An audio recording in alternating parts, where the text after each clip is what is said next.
नमस्कार, आप देख रहे हैं द न्यूज हाउस और आपके साथ मैं हूं दीपेश जैन।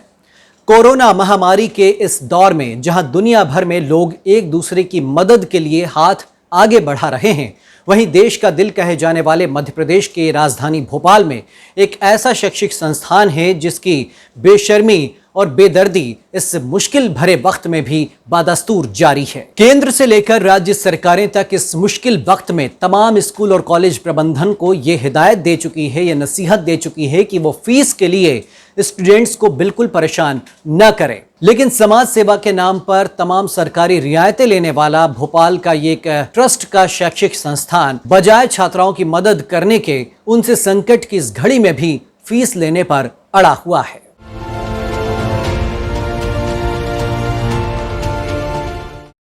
महामारी के दौर में राजधानी के एक कॉलेज की बेशर्मी, मुसीबत की घड़ी में फीस के लिए छात्राओं से की अड़ी। जी हाँ, शिक्षा के मंदिर की गरिमा तो तार तार करता है ये कड़वा सच, ये घिनौना कृत्य सूबे की राजधानी भोपाल के उस शैक्षणिक संस्थान का है जिसकी नींव तो समाज सेवा और परोपकार के नाम पर एक ट्रस्ट के जरिए रखी गई थी। लेकिन मोटी कमाई की चाहत में इसके ठेकेदारों ने तमाम नैतिकताओं और मानवीय संवेदनाओं को ही ताक पर रख दिया। तभी तो कोरोना के संकट काल में एक तरफ जहां सरकार से लेकर आम इंसान तक एक दूसरे की मदद के लिए आगे आ रहे हैं, कोई अपनी वेतन तो कोई डोनेशन के जरिए महामारी के इस महासंग्राम में अपनी आहुति दे रहा है, तो दूसरी तरफ ऐसे मुश्किल और नाजुक दौर में भी बैरागढ़ स्थित संत हिरदाराम गर्ल्स कॉलेज छात्राओं को फीस भरने का फरमान सुना रहा है। कॉलेज मैनेजमेंट मैसेज के जरिए लगातार छात्राओं पर फीस भरने का दबाव बना रहा है। यकीन ना हो तो छात्राओं के इस दर्द को आप खुद पढ़ लीजिए। अब कंडीशन ये है, अगर पापा की पेमेंट ना मिले तो घर का सामान लाने के लिए भी पैसे नहीं है। ये ट्रस्ट वालों का कॉलेज है, इन्हें तो इस बात को समझना चाहिए।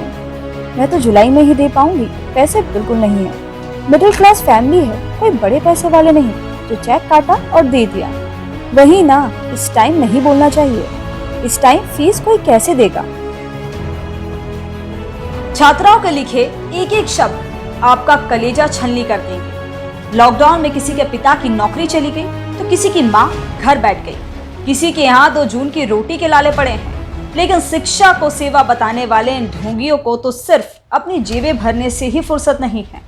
हम नहीं चाहते थे कि छात्राओं की इस आपसी बातचीत के अंश हम सार्वजनिक करें, लेकिन कॉलेज प्रबंधन और समाज सेवियों के चेहरे से ये नकाब उतारकर उनकी असलियत और सच्चाई लाने के लिए हमें मजबूरन छात्राओं की इस आपसी बातचीत के कुछ अंश आपके सामने लाने पड़े। छात्राओं की बातचीत की ये तस्वीर शिक्षा को सेवा बताकर मोटे मुनाफे का कारोबार करने वाले तथा कथित समाज सेवियों की सच्चाई बताने के लिए काफी है। लेकिन इससे भी ज्यादा शर्म की बात तो यह है कि इस कॉलेज का नाम जिन संत हिरदाराम के नाम पर रखा गया है, उन्होंने अपनी पूरी जिंदगी ही निस्वार्थ भाव से समाज और मानव सेवा के नाम कर दी। लेकिन अफसोस, स्वार्थ के समुंदर में गोता लगाने वाले इस कॉलेज के ट्रस्टियों को अपने गुरु के नाम और मान का भी जरा सा लिहाजा ना रहा। हैरानी तो इस बात की है कि इस कॉलेज के चेयरमैन और मुख्य ट्रस्टी कोई और नहीं बल्कि समाज को सबसे बड़ा धर्म बताने वाले शहर के विख्यात समाजसेवी होतचंद धनवानी जी हैं, जिन्हें पूरा संत हिरदाराम सिद्धभाव के नाम से जानता और सम्मान देता है। होतचंद धनवानी भी अक्सर कॉलेज में छात्राओं को मानव और समाज सेवा का उपदेश देते हैं, लेकिन शायद इस मुश्किल घड़ी में वो खुद सेवा के असल मायने पूरी तरह भूल चुके हैं।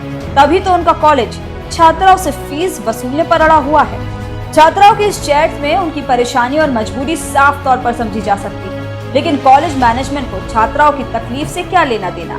हालांकि छात्राओं की नाराजगी और विरोध को बढ़ता देख मैनेजमेंट ने फौरन ही एक दूसरा फरमान सुनाया और छात्राओं से कम आधी फीस भरने की बात कह डाली। वहीं जब हमने कॉलेज के डायरेक्टर डॉक्टर आशीष ठाकुर से बात की तो क्या कुछ कहा उन्होंने, आइए आपको सुनाते हैं।